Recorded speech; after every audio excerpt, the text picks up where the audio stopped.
ছোট্ট ছোট্ট মাসুম বাচ্চাগুলো কান্না জুড়ে দিলেন, মা খাবার দাও, মা খাবার দাও। মা সান্ত্বনা দেয়, মা সান্ত্বনা দেয়, বাবা একটু ধৈর্য ধর, এই তো খানা হয়ে আসলে, একটু দেরি কর। ছোট ছোট মাসুম বাচ্চাগুলো ক্ষুধার যন্ত্রণায় কাঁদতে কাঁদতে ঘুমায় পড়লো। হযরত উমর চিন্তা করে, মা জননী এত সময় ধরে রান্না করলেন, বাচ্চারা না খেয়ে ঘুমায় গেলেন, কারণটা কি? ঘরের দরজায় যে টাচ করে আওয়াজ দিলেন, দরজা খুলে দিলেন, দেখতে পাইলেন, যা দেখে মা জননী ওই ঘরের মধ্যে পাতিলের মধ্যে পানি দিয়া পাথর দিয়া জ্বালাইতেছে। ডাকতে বলে, মা গো, ও মা, তুমি তোমার সন্তানদের খাবার দিলে না, ঘুমায় গেল। বাবা খাবার দেব কি, আজ কটা দিন ঘরের মধ্যে কোনো খাবারের ব্যবস্থা নাই, ঘরের মধ্যে কোনো খাবারের ব্যবস্থা নাই।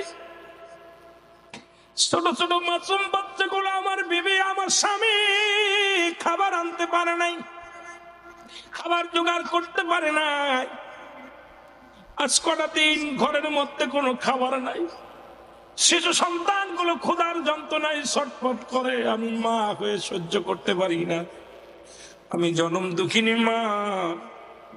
ওই সন্তানের কান্না বন্ধ করার জন্য পাতিলের মধ্যে পাথর দিয়া ফুটাইতেছি, তাদের সান্ত্বনা দিয়ে ঘুম পেরেছি, এখন আমি বসে বসে কান্দি। তোমার ফারুক দেখতে বলে, মা একটু দাঁড়াও, আমি আসি। দৌড়ায়া গেলেন, বাইতুল মালে চলে গেলেন। কেমন নেতা ছিলেন, কেমন নেতা ছিলেন! দৌড়ায়া গেলেন, বাইতুল মালে চলে গেলেন। ডাকতে বলে, আসলাম রে, বাইতুল মালের দরজা খোল। আসলাম দরজা খুলে দিলেন। দরজা খুলে দিয়ে বলে, এই আটার বস্তাটা আমার পিঠে উঠায়া দে, আমার মাথায় উঠায়া দে। আসলাম বলে, আমিনুল মুমিনিন, আটার বস্তা কোথায় নেবেন আমাকে বলেন, আমাকে হুকুম দেন, আমি সেখানে বহন করে দিয়ে আসবো। বলেন, আরে আসলাম, এই আটার বস্তা আমার মাথায় তুলে দাও। আমি উমর আল্লাহর কাছে কি জবাব দিব? আরে চেয়ারম্যান মেম্বার সাহেব, গরিবের গরিবের 2 কেজি চাউলের লোভ সামলাইতে পারো না, গরিবের 2 কেজি আটার লোভ সামলাইতে পারো না। আমার দেশে অসংখ্য চেয়ারম্যান সাহেব, ও মুসলমান, শত শত টন তেল, শত শত টন চাউল তাদের খাটের নিচেই পাওয়া যায়, তাদের ঘরের মধ্যে পাওয়া যায়। এই গরিবের 10 টাকা কেজি চাউলের লোভ সামলাতে পারে না, এটা সরকার দিছে, তাদের 10 কেজি চাউল দেয়, এটার মধ্যেও ভাগ বসাই রে চেয়ারম্যান। এই হারামখোররা আমার দেশের নেতা, এই হারামখোরদের জন্য শান্তি ফিরে চলে গেছে। মুসলমান জোরে জোরে বলেন ঠিক কিনা? ও অসংখ্য হারামখোর 10 টাকা কেজি চাউল এটার লোভ সামলাতে পারে না। আমরা দেখেছি অনেক চেয়ারম্যানের তেল, সোয়াবিনের তেলে যে করোনা ভাইরাসের সময় চাউল ডাউল যা দিছে, এগুলো চুরি করে করে খাটের নিচে রেখে দিছে।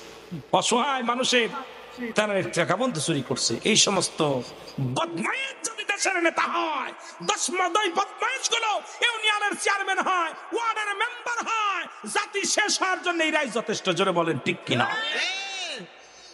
এই ইসলাম মানতে হবে, ইসলামের আদর্শ আমাদের মধ্যে নাই। জোরে বলেন ঠিক কিনা?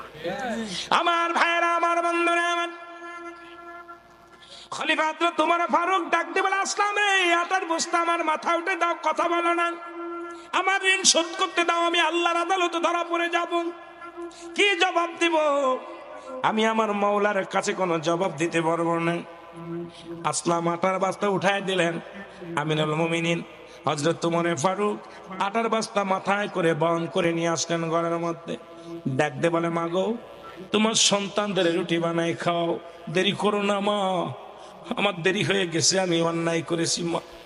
মা গো, এই লাও আটা রুটি বানায়া তোমার সন্তানদের কলিজা ভরে খাওয়াও, পেটটি ভরে খাওয়াও, আর আগামী দিন তুমি উমরের দরবারে যাবা, আমি তোমাকে একটু বেশি দেওয়ার ব্যবস্থা করে দিব। ওই মহিলা দোয়া করে, আল্লাহ, এই দেশের প্রেসিডেন্ট যদি উমর না হয়ে এই লোকটা হতো ছদ্মবেশ। আর আমাদের নেতারা দেখছেন, এই যে রমজান মাসে দেখলাম কিছু ফেতরা দেশে দেখলাম ঠেলে ঠেলে ফেলে দিচ্ছে, আর এইরকম দেখাচ্ছে 3 বের ক্যামেরা ধরতেছে, একখান লুঙ্গি একখান শাড়ি দিতেছে, 4 বার ভিডিও করতেছে। বলে ঠিক কিনা? লোক দেখানো বাটপা। সালমান বললেন, আমিনুল মুমিনিন, উনি বললেন, মাগো, এটুকু লাও, এর পরে আগামীকাল তুমি উমরের দরবারে যাবা, আমি তোমাকে বলে একটু বেশি দিয়ে দিব। মহিলা দোয়া করে, আল্লাহ এমন নেতা যদি, উমরে ফারুক যদি নেতা না হইয়া এই লোকটা যদি নেতা হইতো কতই না ভালো হইতো।